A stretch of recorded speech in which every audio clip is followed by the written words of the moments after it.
away.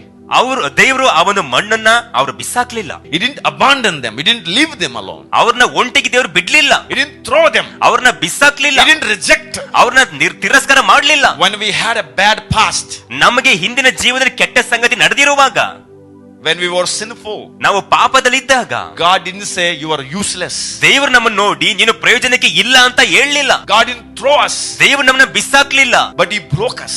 ಅರೆ ಅವರು ನಮ್ಮನ್ನ ಮುರಿಯುವಂತೆ ಮಾಡಿದ್ದಾರೆ. Amen. Amen. So that He can make another beautiful picture out of ಅದರ us. ನಿಮಿತ್ತ ಆ ಒಂದು ಮಣ್ಣಿಂದ ಇನ್ನ ಸುಂದರವಾದ ಪಾತ್ರೆನ ಮಾಡ್ತೀನಿ ಎಂಬುದಾಗಿ. Hallelujah. Hallelujah. That breaking time ಆ ಒಂದು ಮುರಿಯುವಂತ ಸಮಯ is not easy. ಅದು ಸುಲಭ ಅಲ್ಲ. We think, ನಾವ್ ಅನ್ಕೋತೀವಿ, survival, I'm doing some survival. ನಾನು ಏನೋ ಆದಂಗೆ ಜೀವನ ಮಾಡ್ತಾ ಇದ್ದೀನಿ.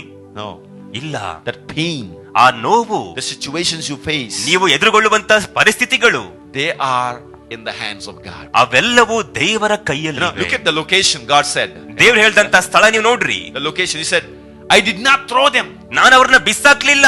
When you feel pressure, ನಮ್ಗೆ ಒತ್ತಡ ಅನ್ಸ್ದಾಗ, when you feel wrong, ನಮ್ಗೆ ತಪ್ಪು ಮಾಡಿದ್ವಿ ಅಂತ ಅನ್ಸುವಾಗ, God didn't throw that clay. ದೇವರು ಆ ಮಣ್ಣನ್ನ ಬಿಸಾಕ್ಲಿಲ್ಲ.